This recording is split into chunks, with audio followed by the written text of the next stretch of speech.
ശരിയാ, ഞാൻ ഒറ്റത്തടിയാ, നിങ്ങളൊക്കെ ഇരട്ടത്തടി. നന്ദിനി ഇരട്ടത്തടി, അമ്മായി ഇരട്ടത്തടി, അമ്മാവനും ഇരട്ടത്തടി. മഹാദേവൻ ഒന്ന് പോയി, ഞങ്ങൾ ഇവിടെ പ്രധാനപ്പെട്ട ഒരു കാര്യം ചർച്ച ചെയ്തോണ്ടിരിക്കുക.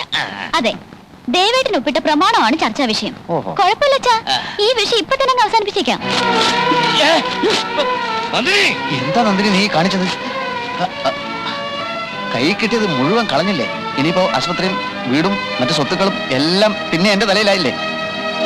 നിന്റെ അഹങ്കാരം അവസാനിപ്പിക്കും. സാരമില്ല അമ്മാവ, അമ്മാവനുടൻ വേറൊരു പ്രമാണം റെഡിയാക്കിക്കോ.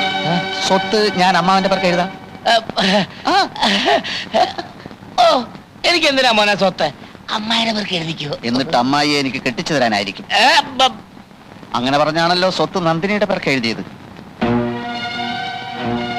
അമ്മാവന് സിനിമയിൽ അഭിനയിച്ചൂടെ?